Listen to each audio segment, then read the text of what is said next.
Ada hal menarik yang luput dari perhatian banyak orang, bahwa mereka yang diremehkan, mereka yang dianggap tidak mampu, yang sering disudutkan seolah tanpa harapan, justru akan terpacu untuk berbuat lebih. Dalam diam, ada api yang menyala. Dalam keterbatasan, ada tekad yang tumbuh perlahan namun kokoh. Dunia seringkali keliru menilai potensi manusia hanya dari apa yang tampak di permukaan. Dalam kehidupan sehari-hari, kita mungkin pernah berada di posisi itu, dipandang sebelah mata, dianggap biasa saja, tidak diperhitungkan. Namun psikologi modern dan filsafat stoik justru melihat kondisi ini sebagai ladang subur bagi pertumbuhan mental yang luar biasa. Tekanan sosial, rasa diremehkan dan keraguan orang lain seringkali menjadi bahan bakar yang membentuk daya tahan batin, fokus, dan ketenangan yang tidak dimiliki mereka yang selalu dipuji. Video ini bukan untuk memupuk dendam, melainkan untuk mengajak kita memahami sebuah pola hidup, pola di mana ketenangan stoik berpadu dengan mekanisme psikologis manusia. Kita akan melihat mengapa orang yang diremehkan justru memiliki peluang sukses yang lebih tinggi, bukan karena keberuntungan, tetapi karena cara mereka berpikir, merespons, dan menata hidup. Sebelum kita masuk ke pembahasan inti, pastikan kamu like, subscribe, dan aktifkan lonceng notifikasi, dan tuliskan pendapatmu di kolom komentar. Tonton video ini sampai akhir, karena setiap bagian saling terhubung dan akan membentuk pemahaman utuh. Mari kita bahas isi video ini bersama-sama, dengan pikiran terbuka dan hati yang tenang.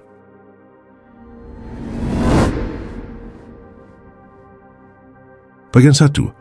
Diremehkan akan melatih ketahanan mental yang tidak dimiliki semua orang. Tidak semua orang mampu bertahan saat kepercayaan dirinya diuji oleh keraguan orang lain. Ketika kamu diremehkan, ada dua jalan yang terbuka, hancur oleh penilaian atau tumbuh menjadi pribadi yang lebih kuat. Di titik inilah proses pembentukan mental dimulai, sebuah proses yang sunyi namun sangat menentukan masa depan. Dalam psikologi, kondisi diremehkan sering memicu tekanan emosional yang intens. Namun tekanan ini, bila diolah dengan benar, melatih apa yang disebut sebagai resilience, ketahanan mental. Orang yang terus-menerus dipuji jarang mengenal rasa jatuh, sementara mereka yang diremehkan belajar bangkit lebih cepat. Setiap penolakan menjadi latihan, setiap keraguan menjadi ujian daya tahan batin. Filsafat stoik memandang penderitaan bukan sebagai musuh, melainkan guru. Epictetus mengajarkan bahwa bukan peristiwa yang menyakiti kita, melainkan cara kita memaknainya. Saat kamu diremehkan, kamu sedang dilatih untuk membedakan mana yang berada dalam kendalimu dan mana yang tidak. Penilaian orang lain berada di luar kuasamu, namun sikapmu, responsmu, dan pilihanmu, itulah wilayah kekuatanmu. Orang yang diremehkan perlahan belajar satu hal penting. Tidak semua suara layak didengarkan. Psikologi menyebut ini sebagai selective attention, kemampuan memfilter informasi agar fokus tidak terpecah. Mereka menjadi lebih tahan terhadap kritik destruktif, lebih tenang menghadapi tekanan, dan tidak mudah goyah oleh opini sesaat. Dalam kehidupan nyata, ketahanan mental inilah yang menjadi fondasi kesuksesan jangka panjang. Dunia kerja, bisnis, dan relasi sosial penuh dengan ketidakpastian. Mereka yang sudah terbiasa diremehkan tidak kaget ketika gagal. Mereka tidak runtuh ketika rencana tidak berjalan sempurna. Mereka telah dilatih oleh keadaan jauh sebelum dunia mengakui kemampuan mereka.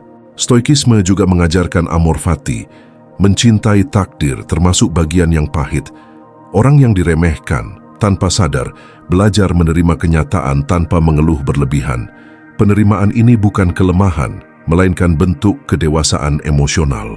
Dari sini lahir ketenangan yang jarang dimiliki oleh mereka yang hidupnya selalu mulus. Pada akhirnya, diremehkan bukanlah akhir dari perjalanan, melainkan awal dari pembentukan karakter yang kokoh. Ketahanan mental yang lahir dari pengalaman ini membuat seseorang lebih siap menghadapi tantangan besar. Dan ketika kesempatan datang, mereka tidak hanya siap secara keterampilan, tetapi juga matang secara batin. Jika kamu merasakan ini relevan dengan hidupmu, tetaplah bersama kami. Kita akan lanjut ke bagian berikutnya, karena ada alasan lain yang membuat orang yang diremehkan justru melangkah lebih jauh daripada yang pernah diragukan.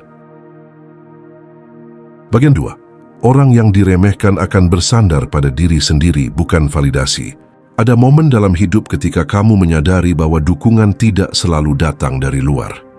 Ketika orang lain meragukanmu, memandangmu sebelah mata, bahkan mengabaikan usahamu, kamu dipaksa untuk berdiri sendiri. Di titik ini, ketergantungan pada validasi mulai runtuh dan kekuatan dari dalam diri perlahan mengambil alih.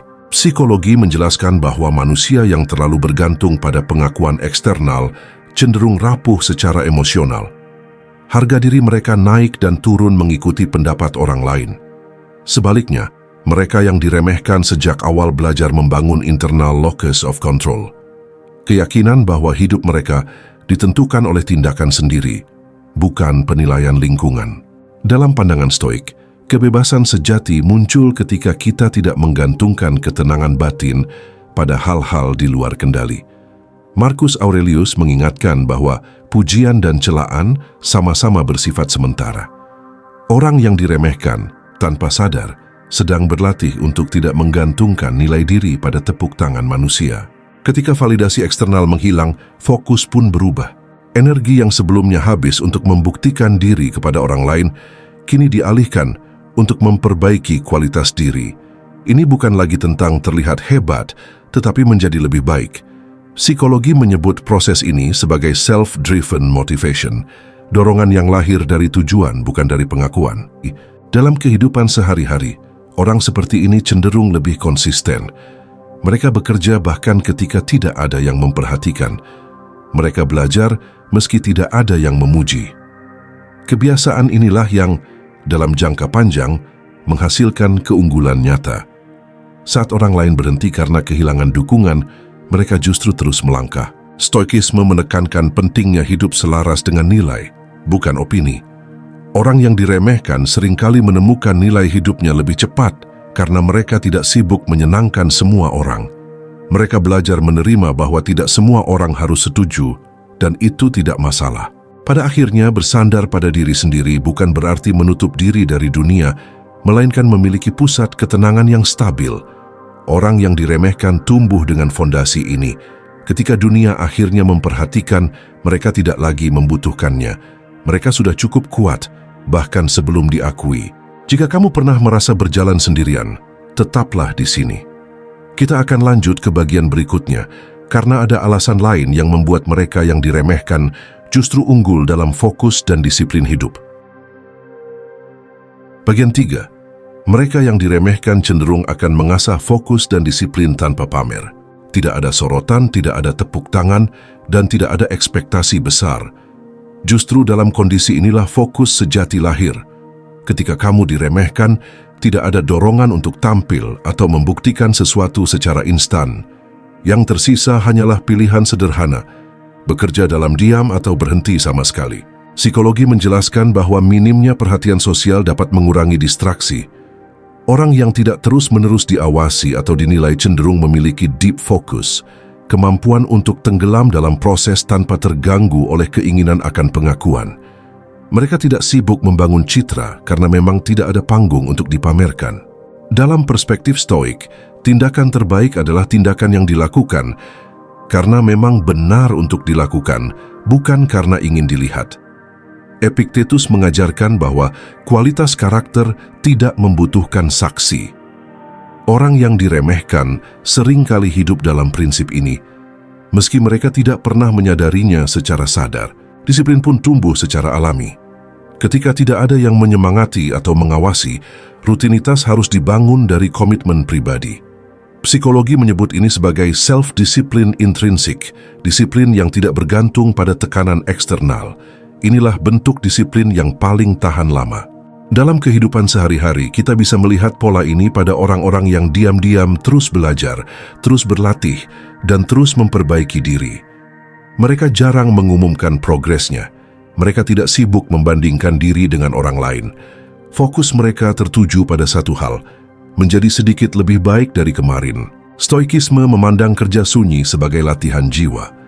Marcus Aurelius menulis bahwa lebah tidak perlu memberitahu dunia bahwa ia membuat madu. Orang yang diremehkan pun demikian. Mereka membangun kompetensi, bukan sensasi. Dan ketika hasil akhirnya muncul, dunia seringkali terkejut karena tidak pernah melihat prosesnya. Pada akhirnya, fokus dan disiplin tanpa pamer menciptakan keunggulan yang sulit ditandingi. Orang lain mungkin lebih terlihat sibuk, lebih terdengar percaya diri, namun mereka yang diremehkan melaju lebih konsisten. Dalam keheningan, mereka sedang menyiapkan lompatan yang tidak terduga. Di bagian berikutnya kita akan membahas bagaimana pengalaman diremehkan justru melatih pengendalian emosi, sebuah kekuatan yang menentukan arah kesuksesan sejati. Bagian 4. Mereka belajar mengendalikan emosi, bukan membuktikan dengan amarah. Ada dorongan alami dalam diri manusia untuk membalas ketika direndahkan. Namun tidak semua orang memilih jalan itu. Mereka yang sering diremehkan perlahan memahami bahwa amarah jarang membawa kejelasan. Dari pengalaman pahit, mereka belajar satu hal penting. Emosi yang tidak dikendalikan hanya akan melemahkan posisi diri sendiri. Psikologi menunjukkan bahwa individu yang terbiasa menghadapi penilaian negatif cenderung mengembangkan emotional regulation. Mereka belajar mengenali emosi tanpa langsung bereaksi. Alih-alih meluapkan kemarahan, mereka memberi jarak antara perasaan dan tindakan. Jarak inilah yang menjadi ruang bagi kebijaksanaan. Dalam filsafat Stoik, kemarahan dipandang sebagai bentuk kehilangan kendali. Seneca menegaskan bahwa amarah adalah kegilaan sesaat yang merusak penilaian rasional. Orang yang diremehkan melalui pengalaman berulang terlatih untuk tidak segera tersulut. Mereka memahami bahwa membuktikan diri lewat emosi hanya akan menguatkan penilaian negatif orang lain. Ketika amarah diredam, energi pun dialihkan. Psikologi menyebut proses ini sebagai emotional channeling, mengubah emosi mentah menjadi tindakan produktif. Orang yang diremehkan sering menjadikan rasa sakit sebagai bahan bakar kerja, bukan bahan bakar konflik. Mereka memilih berkembang, bukan berdebat. Dalam kehidupan nyata, pengendalian emosi memberi keunggulan besar. Di lingkungan kerja, orang yang tenang lebih dipercaya. Dalam konflik, orang yang mampu menahan diri memiliki kendali situasi. Mereka tidak terburu-buru membela ego karena fokus mereka bukan menang sesaat, melainkan tujuan jangka panjang. Stoikisme mengajarkan bahwa kita tidak perlu membalas setiap serangan. Diam yang terarah seringkali lebih kuat daripada reaksi impulsif. Orang yang diremehkan memahami ini lebih cepat karena mereka sudah kenyang dengan provokasi. Mereka tidak lagi tertarik membuktikan apapun kepada semua orang. Pada akhirnya, kemampuan mengendalikan emosi menjadikan seseorang matang sebelum waktunya. Ketika kesempatan datang, mereka siap mengambil keputusan dengan kepala dingin. Dan saat orang lain masih sibuk bereaksi, mereka sudah melangkah lebih jauh dengan tenang dan penuh kendali. Kita akan lanjut ke bagian berikutnya, karena masih ada satu pola penting yang terbentuk dari pengalaman diremehkan, pola berpikir jangka panjang yang jarang dimiliki banyak orang. Bagian 5, diremehkan akan membentuk pola pikir jangka panjang yang lebih matang. Tidak semua orang mampu menunda kepuasan demi tujuan yang lebih besar. Namun mereka yang sering diremehkan terbiasa hidup tanpa hasil instan. Ketika pengakuan tidak datang cepat, mereka belajar bersabar. Dari sinilah pola pikir jangka panjang mulai terbentuk, sebuah cara pandang yang melihat hidup bukan sebagai perlombaan singkat, melainkan perjalanan panjang. Psikologi mengenal konsep delayed gratification, kemampuan menahan keinginan sesaat demi manfaat di masa depan. Orang yang diremehkan melatih kemampuan ini secara tidak langsung. Mereka tidak berharap perubahan cepat, karena realitas mengajarkan bahwa proses membutuhkan waktu. Kesabaran ini membuat mereka lebih konsisten dalam membangun keterampilan dan karakter. Dalam Stoikisme, waktu dipandang sebagai sekutu, bukan musuh. Marcus Aurelius menulis bahwa segala sesuatu berkembang sesuai ritmenya sendiri. Orang yang diremehkan belajar berdamai dengan ritme ini. Mereka tidak tergesa-gesa ingin diakui karena fokus mereka bukan pada hasil hari ini, tetapi pada setiap proses yang mereka jalani. Pola pikir jangka panjang juga membuat mereka lebih tahan terhadap kegagalan sementara. Ketika rencana tidak berjalan sesuai harapan, mereka tidak langsung menyerah. Psikologi menyebut ini sebagai long-term resilience, ketahanan yang didasarkan pada visi, bukan emosi sesaat. Mereka memahami bahwa satu kegagalan tidak mendefinisikan seluruh perjalanan. Dalam kehidupan sehari-hari, orang seperti ini cenderung membuat keputusan yang lebih tenang. Mereka memilih langkah yang mungkin tidak populer, namun berkelanjutan. Mereka berinvestasi pada hal-hal yang tidak langsung terlihat hasilnya. Belajar, kesehatan mental, dan pengembangan diri yang mendalam. Stoikisme mengajarkan untuk fokus pada kebajikan, bukan hasil eksternal. Orang yang diremehkan sering kali menjalani hidup dengan prinsip ini, meski tanpa menyebutnya sebagai filsafat. Mereka membangun fondasi yang kuat, sehingga ketika hasil datang, mereka siap menanggung tanggung jawab yang lebih besar. Pada akhirnya, pola pikir jangka panjang menjadikan mereka lebih dewasa dibanding usia atau posisi mereka. Kesuksesan bagi mereka bukan ledakan sesaat, melainkan akumulasi dari ketekunan. Dan saat dunia akhirnya memperhatikan, mereka sudah berdiri di tempat yang stabil, tidak mudah tergoyahkan. Kita akan lanjut ke bagian terakhir, karena masih ada satu kebenaran penting. Bagaimana orang yang diremehkan membangun kualitas sejati tanpa sibuk membangun citra. Bagian 6, dalam diam mereka membangun kualitas bukan citra. Tidak semua orang merasa perlu terlihat hebat.